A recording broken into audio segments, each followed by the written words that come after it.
God will have the last word. Grace and peace, everybody. Welcome to Sabbath School Study Group. My name is Chris Bailey. This is part 2 of this 5-part series as we look at the judgment of God and understand that that is good news. Today we're going to see the good news in the fact that He's got the last word. Yes, the last word.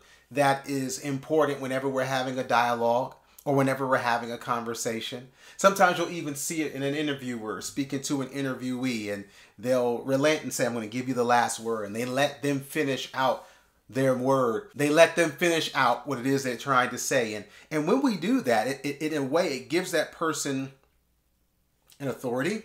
It gives that person a weight to what they're saying because the fact that they finished the segment or that they finished the argument. Think about with us and our parents and growing up. Usually, and as it should be, our parents have the last word because they are the people in authority.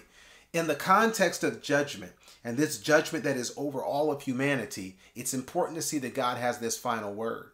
In Daniel chapter 7, it's depicted this way, where in vision, he says, I beheld till the thrones were cast down.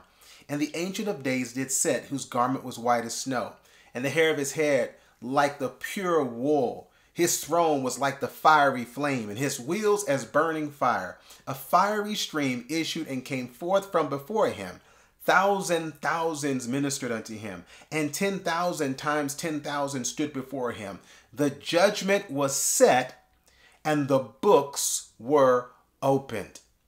The cinematography of Daniel 7 is amazing. We find the Ancient of Days sitting in a throne. No matter what we know or don't know about the Bible, whenever you think of a throne, you think of a monarch. And when you think of a monarch, you think of a king. You think of someone in authority. We're going to talk about that in the latter part of the series, but let's keep unfolding this scene.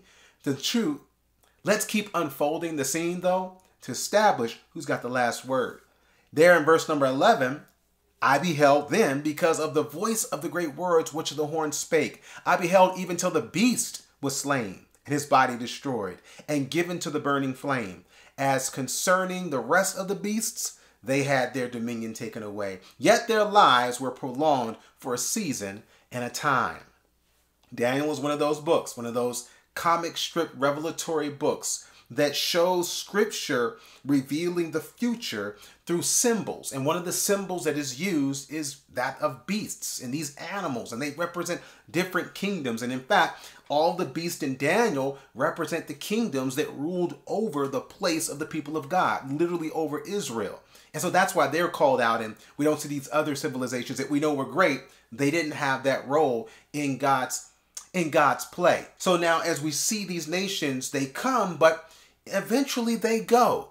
They fade from the scene. Even the horn power that projects from one of these beasts in particular, that church that we've come to know as the apostate church in scripture, whose leader declares himself as God on earth. There's only one church that fits that bill.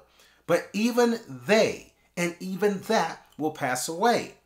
Because as we read here in Daniel, it says, I saw in the night visions, and behold, one like the Son of Man came with the clouds of heaven and came to the Ancient of Days. And they brought him near before him. And there was given him dominion and glory and a kingdom that all people, nations, and languages should serve him. His dominion is an everlasting dominion which shall not pass away, and his kingdom that which shall not be destroyed. The Ancient of Days and the Son of Man. We just not too long ago talked about who the Son of Man is, and we know that that is Jesus Christ, the only begotten Son of God. And the Ancient of Days now then is his Father, our Father. That's who Jesus told us to call him. This scene plays out now, where after all the beasts have come and gone, there they are. God on his throne and Jesus at his right hand. And we even have a part and a place to play in this scenario. We're going to see that later on in this series. But for now, let's just see who's at the end. Who's at the Omega point? Who even is the Omega? God is there with his Son Christ and all of his people around him because he has the last word. When we think about judgment, why would this matter? Because you're going to hear a lot of chirping.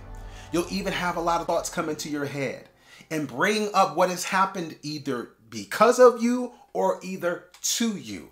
No matter what, we've got to remember that even when the enemy comes chirping and even when our past comes knocking, God has the final say.